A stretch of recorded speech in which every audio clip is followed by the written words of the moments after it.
Muito bom dia a todos. Damos início, neste momento, à abertura da reunião da Câmara Nacional de Gestores de Precatórios, neste dia 22 de setembro de 2022, no plenário da Corte do Tribunal de Justiça do Rio Grande do Norte.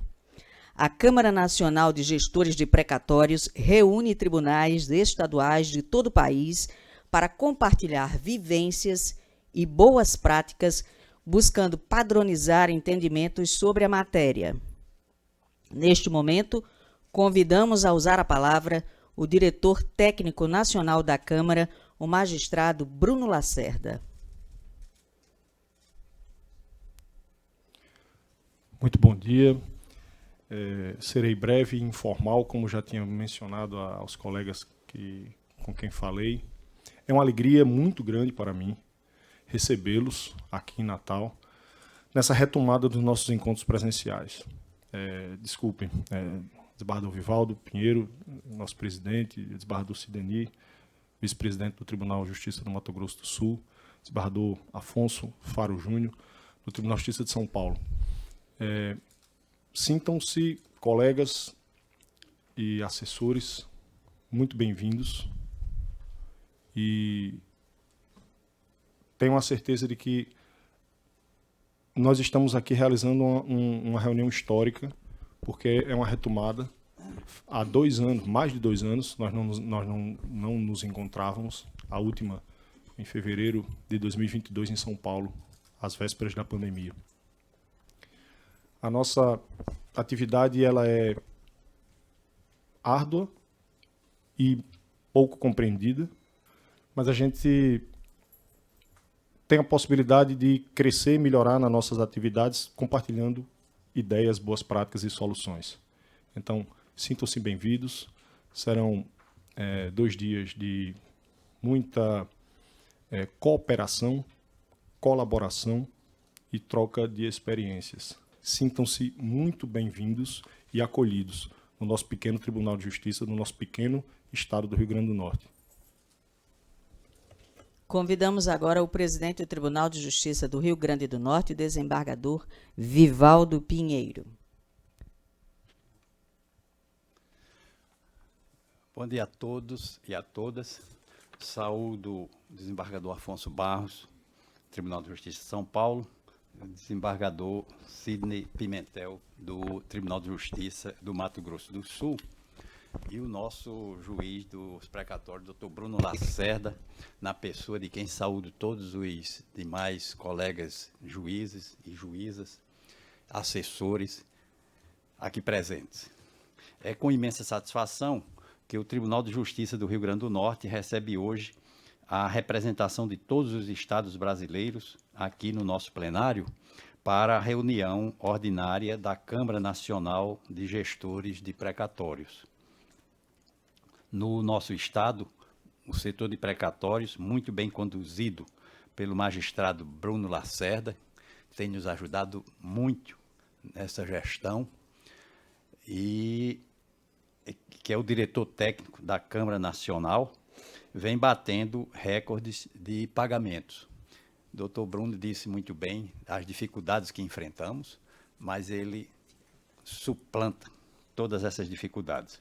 Esta é uma vertente do judiciário, por demais demandada pela sociedade, e nesta matéria o cidadão cobra ainda mais celeridade, uma vez que o assunto versa sobre o financeiro das pessoas. Sabedores do papel socioeconômico que desempenhamos nesta área, cumprimos a nossa missão com maior zelo e segurança para garantir o direito e a dignidade do jurisdicionado. É um prazer muito grande, repito, recebê-los aqui no nosso pequeno estado. Sejam todos e todas muito bem-vindos e bem-vindas ao Rio Grande do Norte. Com certeza vão gostar da nossa terra e do nosso povo. E tenham uma estada tranquila e profunda. Bom trabalho e um prazer muito grande recebê-los.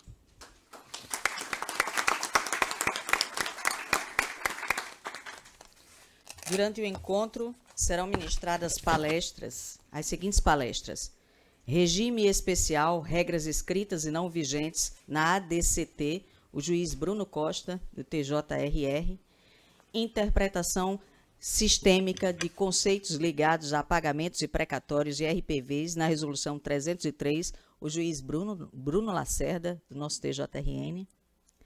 Precatórios federais, pagamentos em face da EC 113 e 114, juiz Rafael Castro, do TJDFT. Regime extraordinário do artigo 100, parágrafo 20 da Constituição Federal, o juiz Rafael Kanayama, do TJ Paraná. Tenham todos um excelente trabalho. Doutor Bruno, o senhor assume os trabalhos. Bom dia.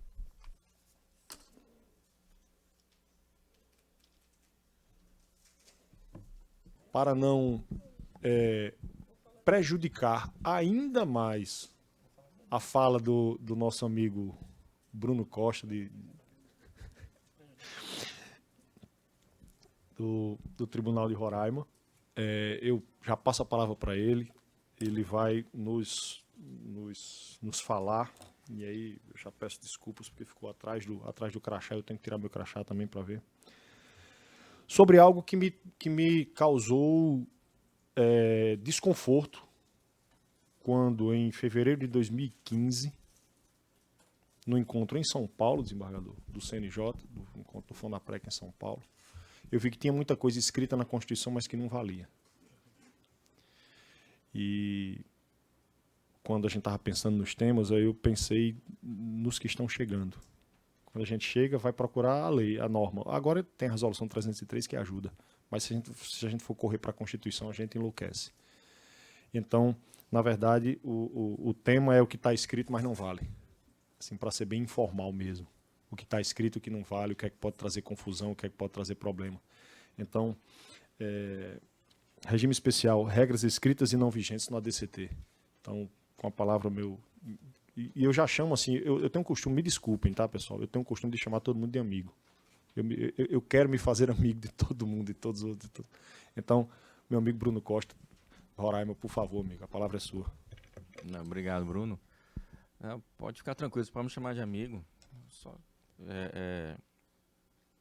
Só que depois desse tema que você me entregou, eu realmente sou seu amigo mesmo, viu? Não tem nem condição. Eu sou um dos neófitos também na Câmara, primeira vez que eu me reúno com os colegas. E, de fato, não foi é um tema muito extenso, assim. Primeiro material que eu fui dar uma olhada para poder estudar o tema, ele fala assim, é um tema complexo e denso. Eu falei, pô, mas não podia ser só complexo, não? Enfim, então, se eu puder ajudar, eu vou ajudar. E, lógico, tentando sempre ser o mais informal possível, porque, como diz um amigo meu lá da Paraíba, dê dinheiro, mas não dê confiança, né? Então, vou ser bem informal e tentar passar bem rapidamente algumas coisas que eu consegui verificar nesse breve estudo que eu fiz. Seriam as regras escritas e não vigentes do ADCT, são basicamente artigos 178, 86 e 97. E no ônibus eu escutei uma conclusão bem interessante do Fernão. Entre a Constituição e a Resolução 303, né, por favor, observe a Resolução 303. É 303, né, 2019, salvo engano. A forma de solvência dos precatórios, os percentuais, já iniciando, né, na minha lista aqui das minhas constatações aqui do que não está valendo mais, né. A forma de solvência dos precatórios, os percentuais previstos no inciso 1 e 2 do parágrafo 2º 97, que hoje se encontra disciplinado no artigo 101, sem definição de percentual e sem distinção de entes federado. Aí vamos lá, previsão de pagamento de precatórios em ordem única e crescente de valores. Salvo engano, o Dr. Lisandro falou que ele fazia isso antigamente, né? Que era o menor valor ele ia pagar o primeiro. Eu não sei quem já fez isso. Eu não sou da época. Previsão de pagamento de precatórios por meio de leilão. Eu até ia até pedir para alguém, se alguém tivesse feito leilão e puder falar como é que era, até por título de curiosidade, mas devia ser bem interessante. Previsão de compensação automática, aquela situação de que impor a compensação ao credor para fim de recebimento de precatório, independente de regulamentação de fixação de prazo, no 105 da CT, a admissão de desmembramento do valor por credor e por este a habilitação do valor total, no caso de precatórios relativos a diversos credores, condicionamento da vigência do regime especial até o momento que o valor dos precatórios devidos for superior ao valor dos recursos vinculados, previsão de atualização de precatórios do índice oficial de remuneração básica de caderneta de poupança e, sem esgotar o assunto todo, o gozo da preferência que se destinava apenas aos credores que tivessem completado 60 anos de idade até a data da promulgação da 62. O regime especial, todos sabem, todos nós trabalhamos com ele. Ele veio da... Essa é uma lista que eu fiz, pequena, né? Tem outras coisinhas aí que a gente pode ir discutindo.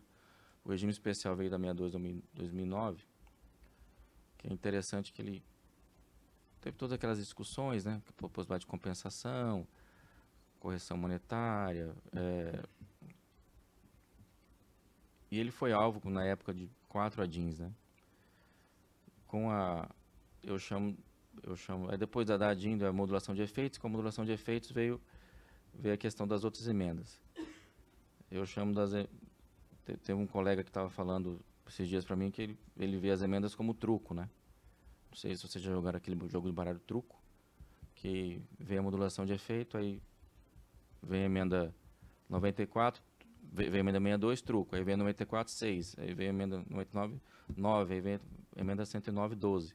Então vai mudando o prazo, né, do regime especial. Temos mais duas ADINs, a 5679 e a 6804, que estão ainda em andamento, em trâmite lá no Supremo Tribunal Federal. E o nosso regime especial também é objeto de 4 das, salvo engano, objeto de 4 das 5 notas técnicas que nós temos na Câmara Nacional de Precatórios. Só para vocês terem uma ideia da questão complexa que nós estamos aí inseridos. Eu realmente, como disse a todos, eu realmente não tenho muita dificuldade com a questão do regime especial. Nós temos apenas o Estado e mais um município no nosso regime. E, enfim, eu não sei qual... Eu queria ouvir mais do que falar e debater quais seriam, assim, os problemas mesmo dessas regras, né? Com a resolução, Bruno, como você disse, meio que a gente tem um norte, né? Inclusive a questão de...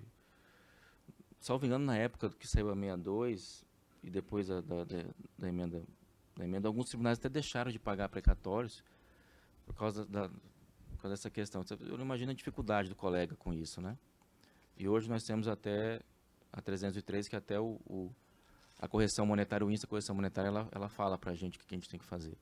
Então, facilitou, ainda que não incompletamente, mas facilitou muito o nosso trabalho. Então, eu verifiquei essas, as normas que estão lá, mas não estão valendo. E, enfim, estou à disposição para eventuais debates, para não deixar... Eu acho que é mais importante que nós consigamos conversar do que uma palestra em si, né? Eu agradeço bastante. Eu sou assim mesmo, é muito rápido, né? E peço perdão aí pela, vamos dizer assim, pela rapidez, né? E pela não ter elaborado um slide, alguma coisinha. Bom, pessoal, muito obrigado mesmo. Obrigado, Bruno. Bom, considerando que já são 12h32, nós vamos suspender a nossa reunião para nós irmos almoçar. Em seguida, retornaremos para cá para dar continuidade ao nosso encontro.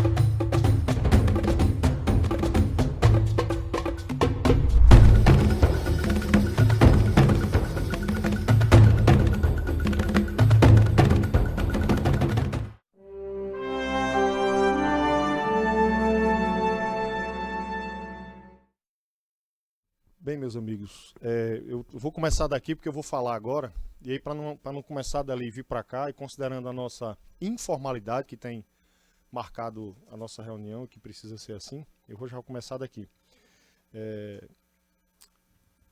Nós temos, pela nossa programação, agora até as 4h30, isso, para discutirmos um tema relacionado a pagamento de precatórios RPV. Bom, para mim coube, porque isso é engraçado, porque isso foi eu que escolhi os temas, eu escolhi o que eu vou falar, foi eu que escolhi falar sobre isso, né? Interpretação sistêmica de conceitos ligados a pagamento de precatórios e RPV na Resolução 303. O pensamento dos temas a serem trazidos aqui, ele está muito mais ligado às dificuldades de quem está iniciando na gestão. E por que isso? Porque do levantamento que nós fizemos, dos 27 tribunais de justiça, dos gestores dos tribunais de justiça, apenas 5 estavam no período, vamos dizer assim, mais antigo, pré-resolução 303. Então, 22 colegas estão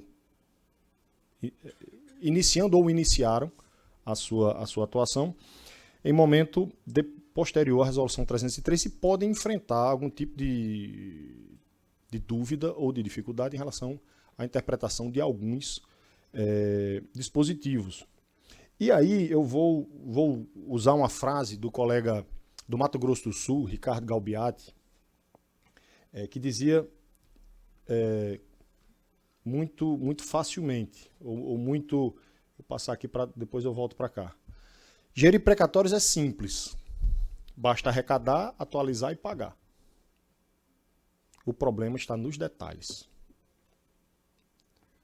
Os detalhes é que são complicados. E como há detalhes. E aí a gente precisa fazer uma análise, uma interpretação sistêmica. Eu vou voltar para cá. E como premissa, eu entendo que direito não é caixa de ferramentas. O professor Carlos Aris Sundfeld tem um livro que é Direito Administrativo para Céticos, que ele diz que não há ciência do direito. Direito não é ciência, direito é técnica. Como técnica é uma ferramenta que pode ser utilizada para resolver o problema que surgir. E aí vai do operador do direito escolher uma ferramenta ou outra. Eu não sou cético. Eu sou crente. Eu acredito que o direito é ciência. O direito não é caixa de ferramenta. Existe um sistema jurídico que nos orienta. E na gestão de precatórios existe também um sistema jurídico de precatórios com regras fundamentais e que nos orientam na interpretação e aplicação da norma. Então, a premissa que eu parto aqui é de que há um conjunto de regras que nos orientam na interpretação desses pontos confusos. E também não vou trazer aqui verdades, porque, em primeiro lugar, a verdade não existe. Verdade absoluta não existe. Tem um jurista paraibano, que era desembargador aqui no Rio Grande do Norte, Mário Mossi Porto, que dizia que nem o céu que a gente olha, o céu azul que nós olhamos, nem é céu e nem é azul. Então, verdades absolutas, a gente precisa ter cuidado com elas. Vou apenas fomentar reflexões para que a gente possa construir encaminhamentos do nosso dia a dia, respeitando também as diferentes situações locais e realidades locais de cada tribunal. O que serve para o Tribunal de Justiça do Rio Grande do Norte não é necessariamente regra geral para todos os tribunais. Pode ser que sirva, mas não é. E eu não posso pretender que só eu esteja correto, que só eu seja o dono da verdade e que todas as pessoas que pensam de forma diferente estejam equivocadas. Muito pelo contrário. Muito bem. Serão pontos da resolução 303 que eu trarei aqui. Nas pastinhas tem a resolução, mas eu também vou trazer a citação. Muito bem. A primeira delas se refere à questão de database e atualização do crédito. Artigo 22, parágrafo 2º da resolução. Em nenhuma hipótese, a atualização monetária e o cálculo dos juros, previstos nos artigos 21 e 21A, que falam da atualização, da forma de contagem de juros, do IPCA, da Selic, poderão retroagir a período anterior da database da expedição do precatório.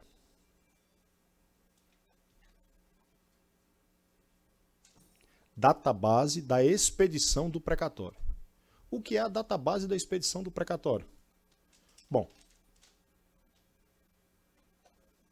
data de expedição do precatório é a data que o precatório foi expedido. Mas há incidência de juros e correção no período anterior, entre a atualização do crédito e a expedição do precatório. Então, esse dispositivo está me proibindo atualizar o crédito entre a homologação do valor, a atualização do valor e a expedição, porque não pode retroagir da database da expedição do precatório. Como é isso? O parágrafo 2º da mesma resolução diz: para os fins desta resolução, database é a data correspondente ao termo final utilizado na elaboração da conta de liquidação.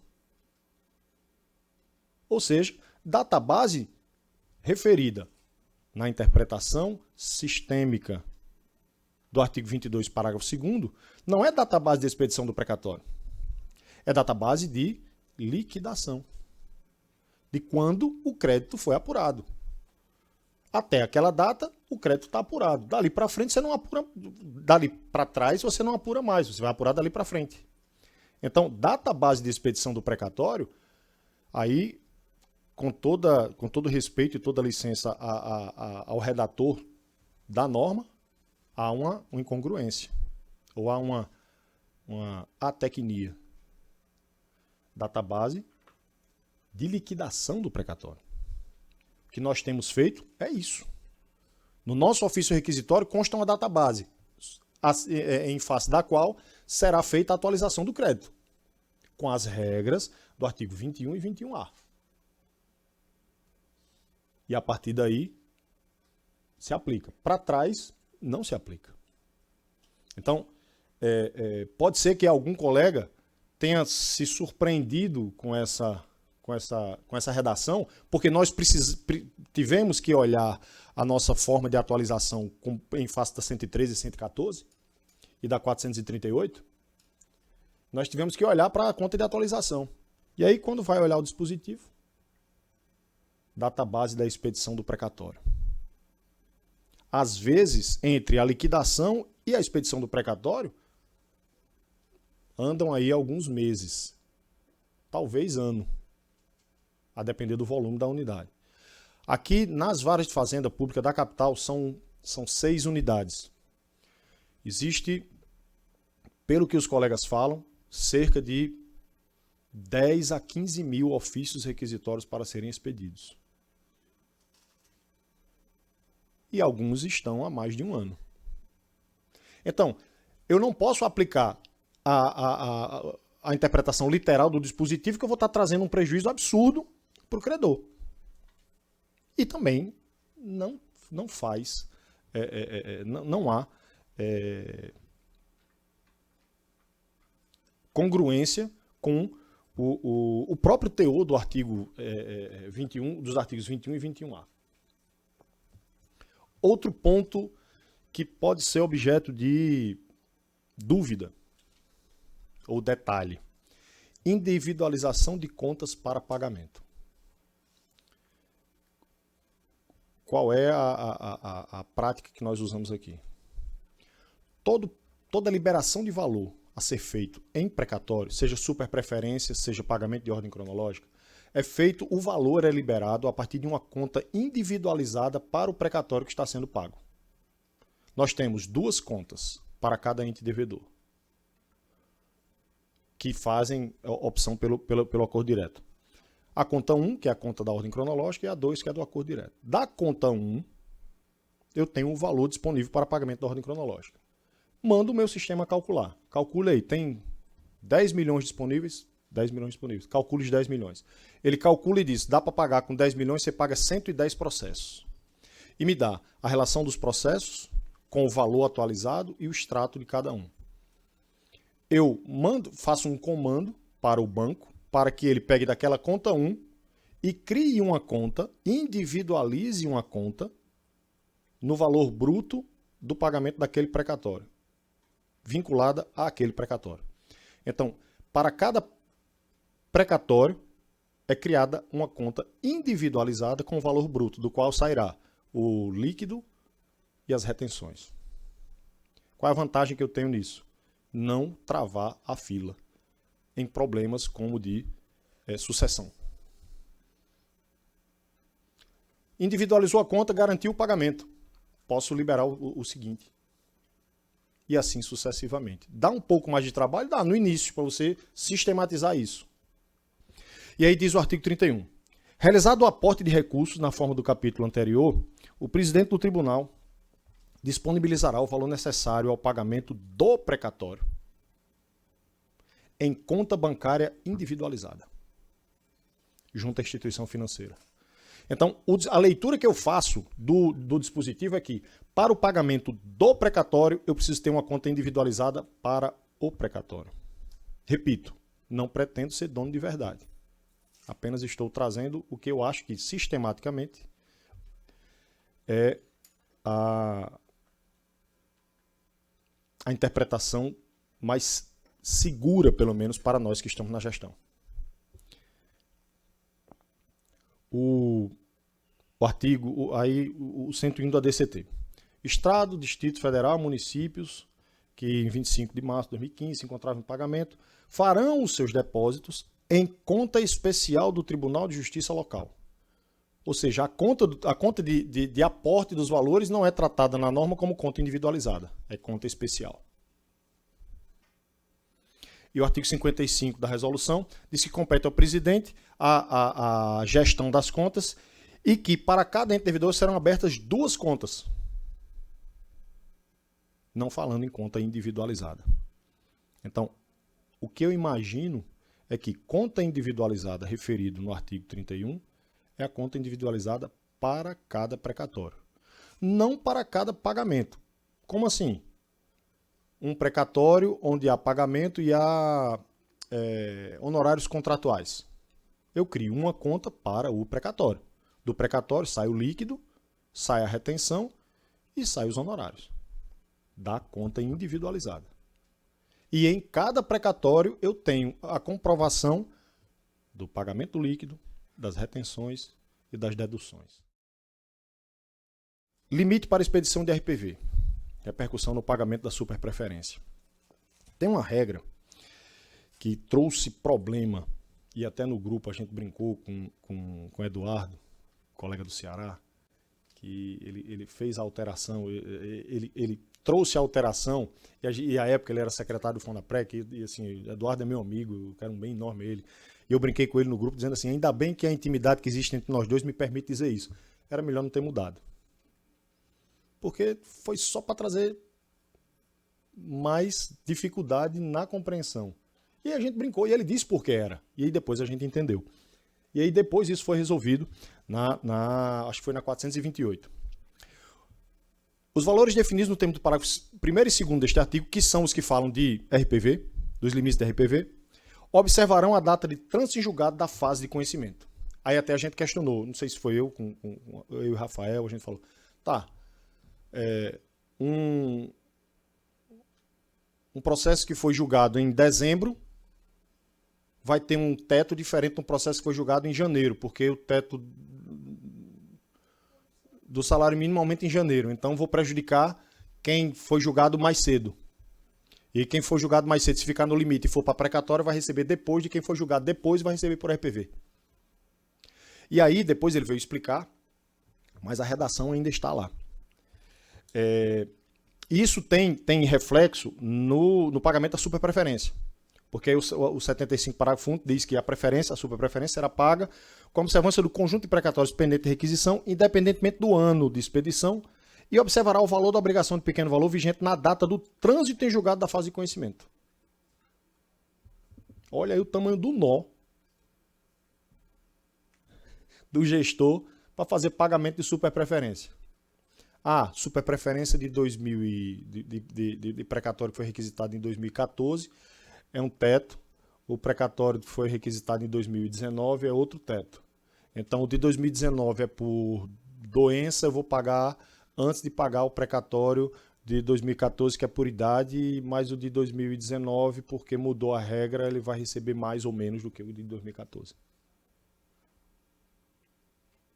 Vejam, são detalhes que trazem, ou que podem trazer, dificuldade e confusão. Quando, na verdade,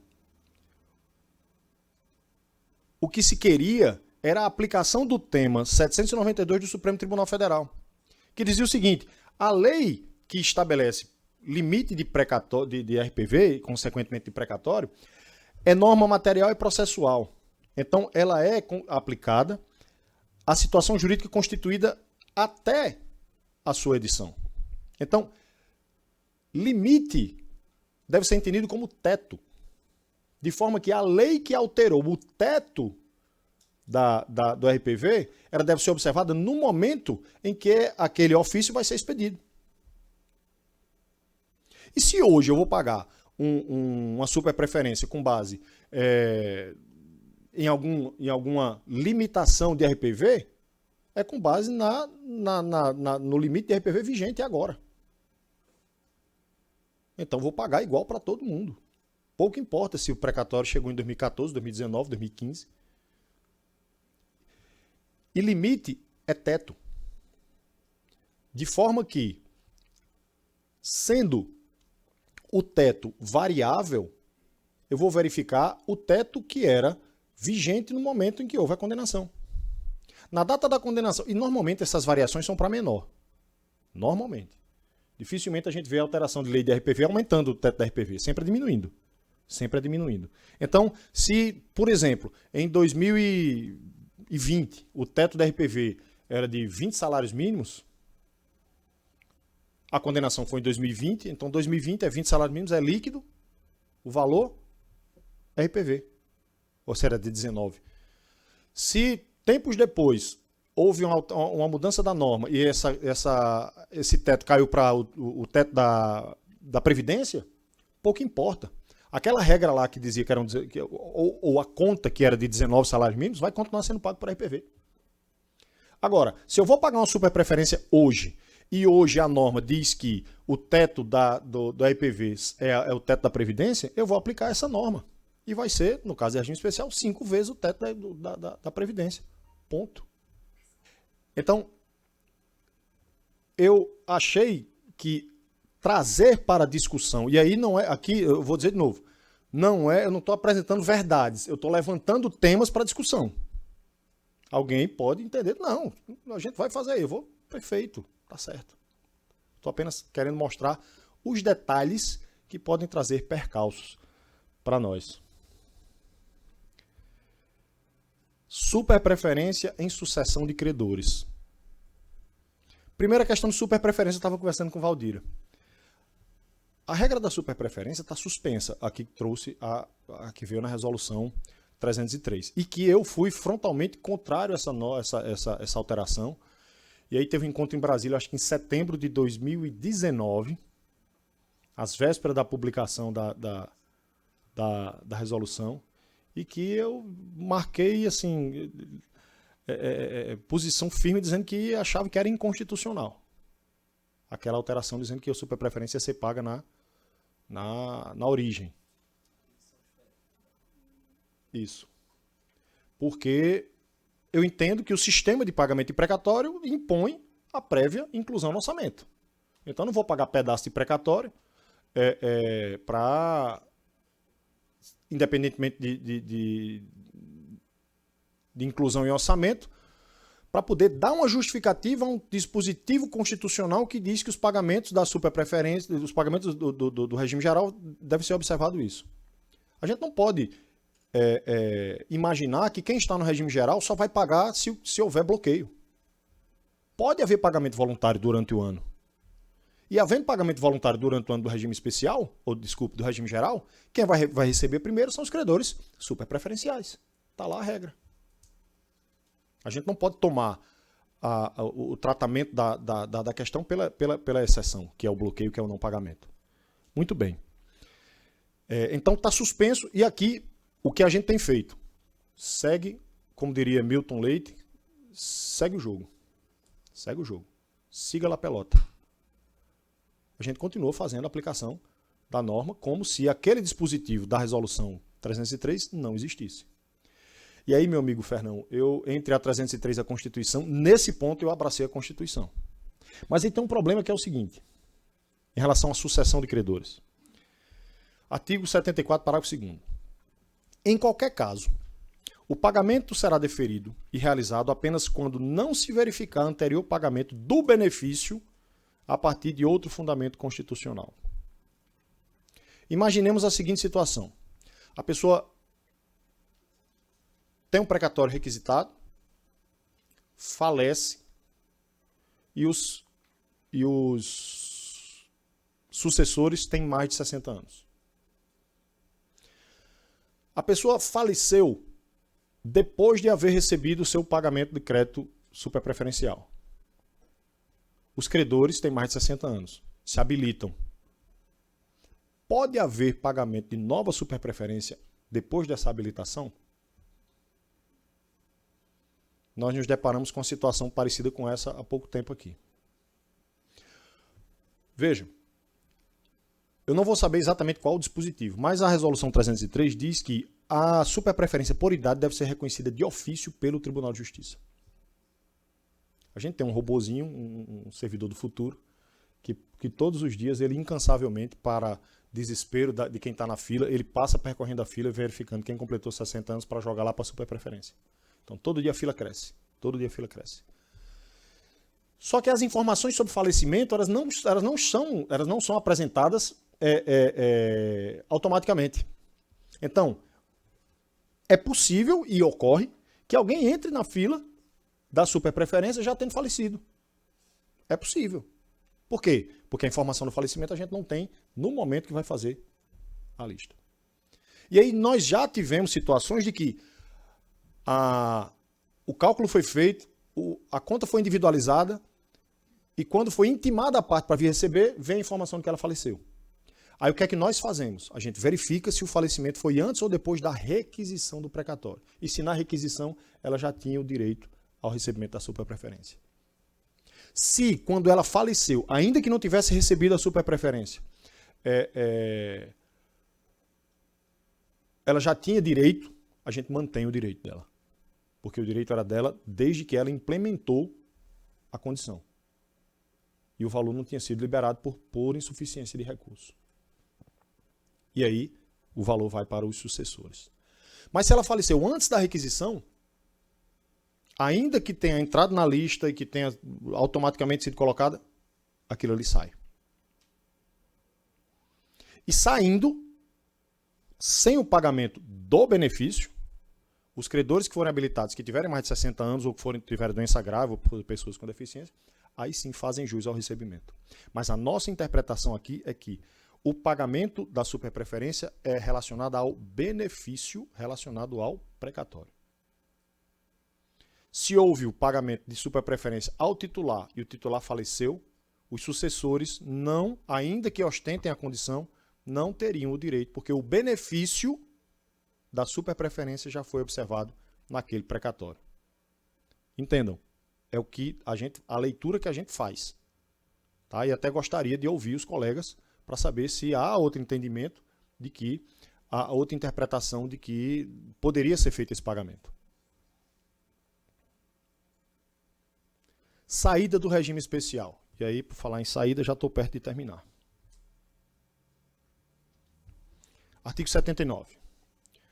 O ente devedor voltará a observar o disposto no artigo 100 da Constituição, ou seja, volta para o regime geral, quando o valor da dívida de precatórios requisitados for inferior aos recursos destinados a seu pagamento. No meio do ano, todos nós fazemos aquela projeção de quanto vai ser o pagamento do ano seguinte. Não é assim que a gente faz? E informa. Digamos que a gente informou que o valor a ser aportado no ano seguinte é maior do que o saldo de precatórios. Mas que esse valor ele vai ser quitado em outubro. Vamos imaginar. Em outubro do ano que vem, o ente que está no regime especial hoje sai do regime especial, vai para o regime geral. Os novos precatórios que chegarem já não entram mais no regime especial. Ainda que chegarem antes do final do aporte. Suficiente para essa saída. Por quê? Porque não é a inexistência de débito de precatório que faz com que o credor ou o devedor saia do regime especial e vá para o regime geral. Mas sim a diferença, a menor, do saldo ou do estoque de precatórios com o valor que ele está obrigado no ano seguinte. E aí, inclusive, com base naquele pedido de providência de São Paulo que eu mencionei aqui hoje de manhã, a gente deferiu plano de pagamento de devedores que sairiam do regime especial em 3 meses, deferimos para que o pagamento fosse em 12 vezes. Porque se ele precisa garantir que ao final do período o valor esteja aportado, tranquilo. Mas ele vai sair do regime especial. Ele não posterga a saída dele do regime especial porque vai pagar até dezembro. Os que chegarem entram no regime geral. E a interpretação que a gente fez de que há essa possibilidade foi com base naquele pedido de providência de São Paulo que o CNJ disse que pode sim alterar desde que dentro do ano o valor a ser aportado no ano seja suficiente. E o valor a ser aportado dentro do ano do regime especial é o valor suficiente para a quitação daquela parcela anual. E se a parcela anual é a última parcela que resta, ele vai pagar o saldo que ele tem. E se ele pagaria isso em 3 meses, significa dizer que se fosse em 12 vezes, ele pagaria muito mais do que o necessário. E eu ia ter que devolver dinheiro para ele.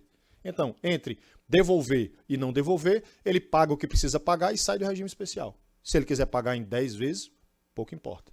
Mas no ano que vem ele está no regime geral. Isso é o que nós vimos fazendo por aqui. Para finalizar, trago de volta a frase do amigo Ricardo Galbiati. Gerir precatórios é muito simples. Basta arrecadar, atualizar e pagar. O problema está nos detalhes. E aí eu disse para a colega Fernanda que ia fazer, hoje era a leitura da 303 com base no rei Roberto Carlos. Os detalhes. Detalhes tão pequenos são grandes demais para esquecer. E não tem jeito. Não adianta tentar esquecer. Gostaria de ouvi-los, pessoal. Muito obrigado pela atenção.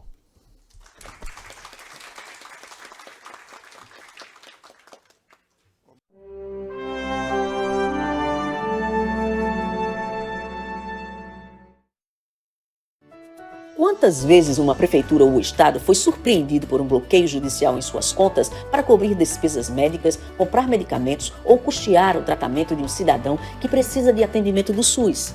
O direito do paciente frequentemente se sobrepõe ao planejamento e à política pública de saúde traçada pelo gestor, o que causa transtornos no dia a dia da gestão. Mas nem tudo precisa ser um sobressalto. O Tribunal de Justiça do Rio Grande do Norte desenvolveu uma ferramenta para contribuir com o gerenciamento e o planejamento dos recursos da saúde. GPS-Med é um sistema que vai gerar dados sobre o perfil dos pacientes que mais necessitam do SUS, onde estão, quais são suas demandas, o que mais pedem do judiciário, se medicamentos, insumos ou tratamentos. Esses são dados úteis para indicar ao ente público o que é preciso ter em estoque, qual profissional deve atuar e onde trabalhar. Um conjunto de dados que deve contribuir para uma atuação estratégica das secretarias de saúde, reduzindo imprevistos no orçamento público. GPS-Med, a ferramenta que veio para facilitar o seu planejamento.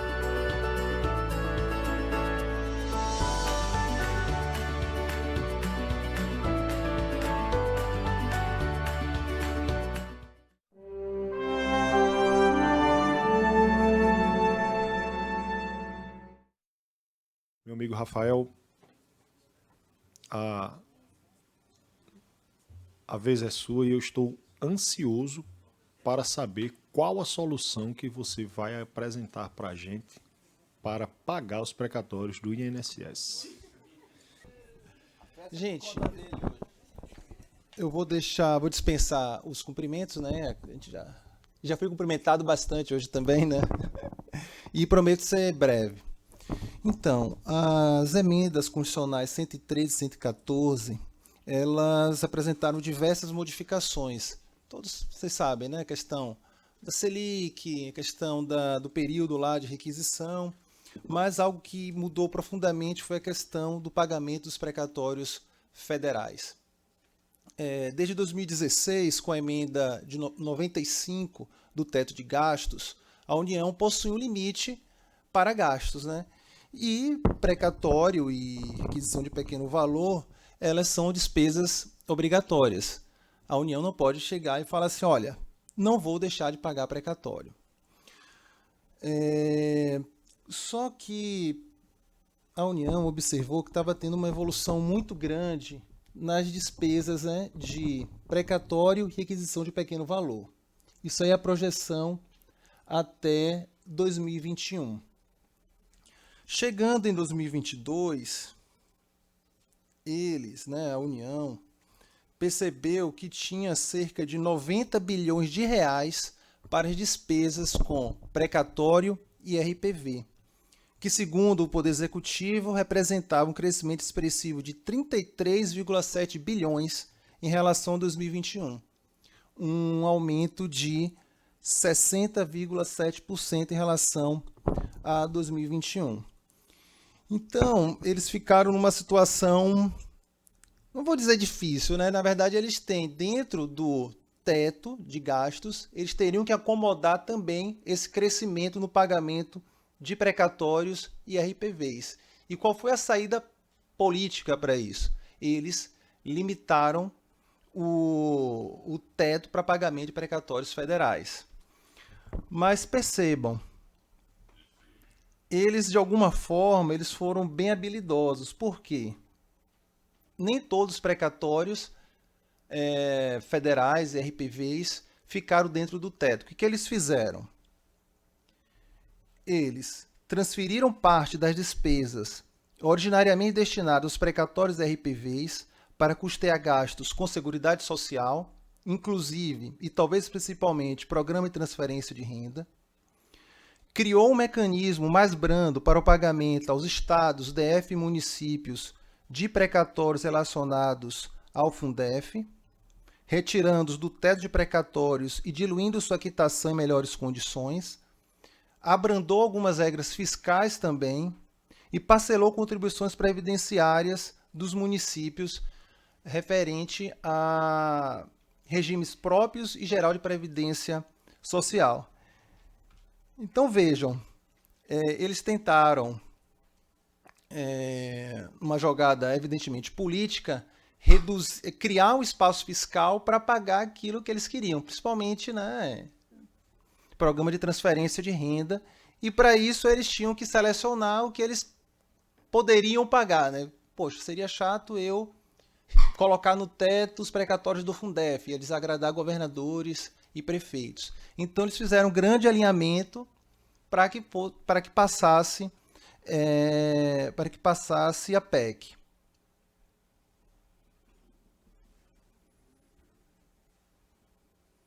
E como é que ficou, né? Lá no artigo 107A da DCT, eles explicaram lá, eles determinaram lá a questão do teto. E percebam que esse teto não é só de precatório. Você também tem que fazer um teto que contemple também as requisições de pequeno valor. Quando eles estabeleceram o teto, eles estabeleceram o teto para cumprimento de sentenças judiciais. E aí, dentro disso, eles vão ter que acomodar RPV e precatórios. Todos os RPVs vão ser pagos. E para isso, eles criaram um mecanismo na LDO para fazer uma projeção desse pagamento de de RPV. E depois que tira essa projeção da RPV, eles estabelecem um teto para pagamento de precatórios. Percebam, em 2023, o Ministério da Economia já estimou o valor de 26 bilhões, cerca de 26 bilhões para RPVs. E em 2022 foi de 20 bilhões. O restante do teto, então, vai para precatório federal. Daí surgem dois questionamentos. Se a projeção das RPVs for maior do que o valor efetivamente executado no exercício, a diferença será remanejada para pagamentos de mais precatórios? Eu acho que não vai dar tempo. Se a projeção da RPV for menor do que o valor efetivamente necessário no exercício, como será efetuado o pagamento remanescente? Eu acredito que a União vai ter que acomodar, né? Porque a RPV eles não vão deixar de pagar. Eles vão ter que abrir créditos adicionais.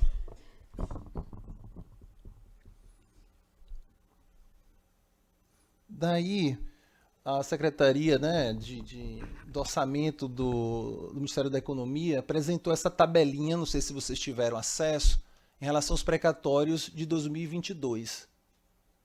Eles colocaram os demais precatórios, que são o do teto, o limite e o saldo para os exercícios seguintes. Na verdade, o que foi pago em 2022 representa apenas cerca de 48% daquilo que foi apresentado.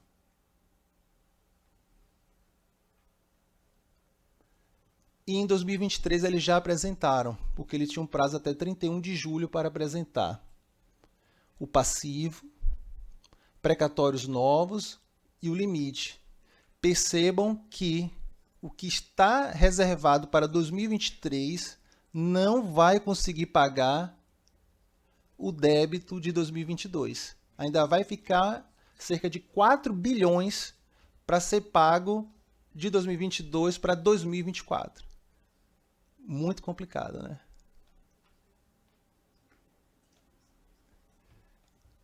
Então vai ser já está uma bola de neve, né? Eu não sei onde que isso vai parar. Se eles vão prorrogar, já que esse regime é até 2026, tá bem complicado.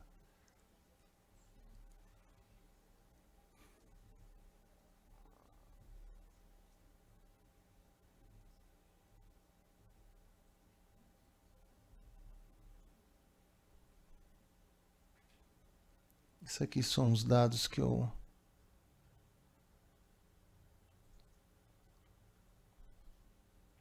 compilei. E aqui tem duas informações importantes que estão na LDO de 2023. A União teria que apresentar o limite de precatórios até dia 31 de julho. Então, eles já apresentaram o de 2023, como eu apresentei para vocês. E os tribunais, no caso o CNJ e os outros tribunais federais e o TJDFT, vão ter que comunicar até dia 28 de fevereiro de 2023 os precatórios indicados para pagamento.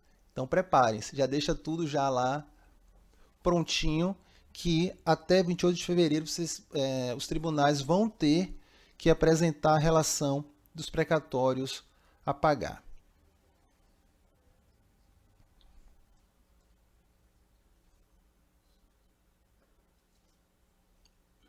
Outro ponto interessante, que eu também não sei qual é a resposta, é a seguinte.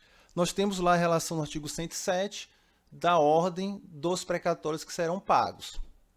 E no parágrafo 2º do artigo 107, eles colocam: os precatórios que não forem pagos em razão do previsto neste artigo terão prioridade para pagamento de exercícios seguintes, observado a ordem cronológica e o disposto no parágrafo 8º deste artigo. Daí surge uma questão. Os precatórios de exercícios anteriores terão prioridade, inclusive em relação às parcelas superpreferenciais de exercícios mais recentes? Porque o artigo 107A ele é bem expresso. Primeiro, RPVs, parcelas superpreferenciais de precatórios, demais precatórios alimentares até o limite da superpreferência, demais precatórios alimentares além do limite da superpreferência e demais precatórios. E aí? paga a sua preferência de exercício mais recente ou não? Lembrando o seguinte, que essa regra aqui do artigo 107A é regra de exceção. É um regime extraordinário. Será que por ser uma norma extraordinária, ela não prevalece em relação àquela regra geral do artigo 100, parágrafo 2º? Então, a gente precisa de uma resposta, né?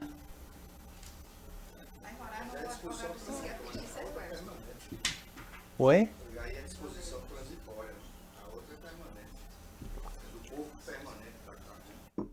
Pois é, já que é um regime extraordinário, será que eu vou ter que respeitar essa regra extraordinária, fazer uma junção das duas, respeitar a regra lá normal? Então a gente vai ter a gente vai ter que enfrentar essa questão, né?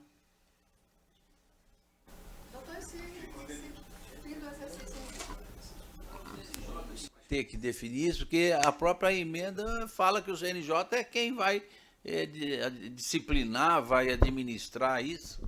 Eu concordo, só que no início do ano eles aprovaram uma nova resolução, a 438, e nada sobre os precatórios, sobre pagamentos precatórios federais foi dito, né? Será que numa nova revisão eles vão falar? Porque o legislador jogou para eles, pelo que a gente vê aí. Passou a bola para o CNJ. Rafael, o problema é que o próprio artigo ele tem duas partes. Né? Até, ó, dá prioridade para pagamento de exercício seguinte, vírgula. Observada a ordem cronológica disposta. Se você tem prioridade e você tem que observar a ordem do parágrafo 8º, eu começo com LPV, começo com superpreferência. Daí acho que o que sobrou, um exemplo, o que sobrou que não foi pago em 2022, e tem definido uma prioridade nesses de 2022 que não foi pago, daí sim, vai na frente junto com as prioridades de 2023. Enfim, mas eu acho que aquela observada a ordem cronológica e o disposto no parágrafo 8º, eu acho que você tem que mesclar. Penso eu, né? Você é como esquece orçamento. Você tem que seguir aquela ordem. GPV. Certo, isso aí é o parágrafo 8º. A ordem cronológica seria... Não, mas a ordem cronológica seria entre, por exemplo, as parcelas super preferenciais. Então aí eu também vou ter que observar a ordem cronológica. Dentro de cada inciso daquele, os de 2022 terão prioridade. É isso que eu estou querendo dizer. E o de 2023? Ficariam depois. Por exemplo, tem cada inciso daquele do parágrafo 8º, certo? Primeiro vão vir os não pagos em 2022. Quer seja alguma superpreferência não deferida, depois aqueles que querem 2018. Primeiro de 2022, depois de 2022. Mas antes, a ordem seguindo aqueles incisos. Penso eu que não vai dar poder ser feito de forma também. A superpreferência de 2023 estaria antes da não superpreferência de 2022. Daí está no inciso. Está no inciso. Entendeu? Mas se tiver a superpreferência de 2022 e 2023, primeiro é 22. Depois é 23. Nós vamos para o terceiro inciso. Agora até o de 218 mil. Ainda tem de 2022, então traz 12, 22, agora 12, 23. Aí vamos decidir cada categoria de débito, né? Penso eu que seria. Cada categoria de débito paga 2022. Não, mas veja bem, então não precisaria falar dos exercícios anteriores teriam prioridade, porque bastaria falar, observar a ordem cronológica. Não. Sim. Não, porque ele estabeleceu que a prioridade é o de 2022. É o que não foi pago. Porque, justamente, por conta da ordem cronológica. Categoria. Sim, mas dentro de cada categoria. Eu acho que não tem como ser diferente. Eu acho que ele está certo. Não. Mas aí é uma reflexão que tem que ser feita e vamos... Né? Vai vir a regulamentação, essa nova que o Alonso falou que estão construindo ali, provavelmente a gente vai discutir isso provavelmente de eficácia plena. Pode existir uma norma de eficácia limitada aí que eu tenho que Eu não tenho resposta ainda para isso, só quis levantar a questão. Outro ponto, vocês não devem estar fazendo pagamento de precatório federal com deságio, né? É assim, para o devedor é interessante, né? Vai pagar 40% e tudo, mas eu acho que tem um risco também para o devedor, para a União, estimular isso, porque à medida que esses precatórios federais não estão dentro do teto, você retirando do teto, vocês vão ter que criar um espaço fiscal para pagar. Imagine, a gente acho que deixou 20 bilhões a pagar de 2022, imagine se todos fizessem. Então, eles teriam que ter um espaço fiscal de 12 bilhões. Então, tem uma... Aí eu fico na dúvida se eles vão querer estimular isso para diminuir a dívida ou não vão, porque eles vão sempre estar adiando o pagamento e, independente, vão ter que pagar com ou sem deságio, eles vão jogando para frente. E tem a questão, esse pagamento com deságio é direito subjetivo do credor? Se ele requerer, a União vai ter que pagar? Ou a União fala, não posso pagar porque eu não tenho espaço fiscal para isso? Basta a iniciativa do credor? A União tem estimulado ou vai estimular esses pagamentos?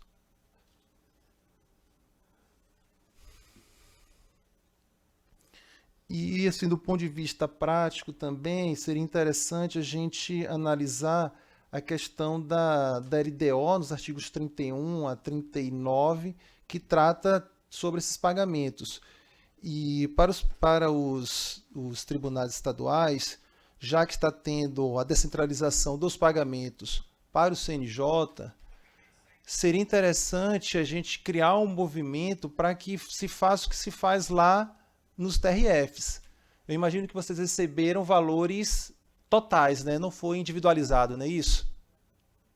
Nos TRFs que trabalham com Caixa e Banco do Brasil, eles já disparam esses valores para contas individualizadas. Então, a gente poderia criar um mecanismo, tentar provocar o CNJ para que faça isso também, porque fica muito mais fácil, né? Lá no meu tribunal são, sei lá, 30 credores, 40 credores. Manualmente eu consigo fazer de uma forma até mais fácil, mas para tribunais maiores fica bem difícil operacionalizar isso, já que ele já tem os dados, já que a gente manda, né? Número do precatório, valores, então seria bem fácil eles operacionalizarem junto ao Banco do Brasil e à Caixa. Isso aí também seria algo que a gente poderia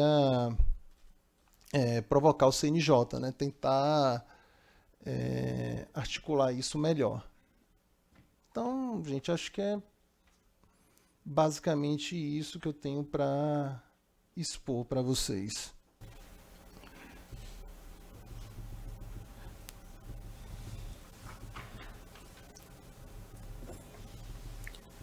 Tentei aqui resumir aqui, é isso mesmo.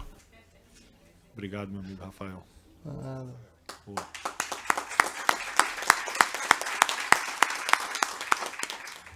Muito obrigado pela presença, obrigado pela paciência, obrigado pela participação e até logo mais ou até amanhã, se Deus quiser. Obrigado, pessoal.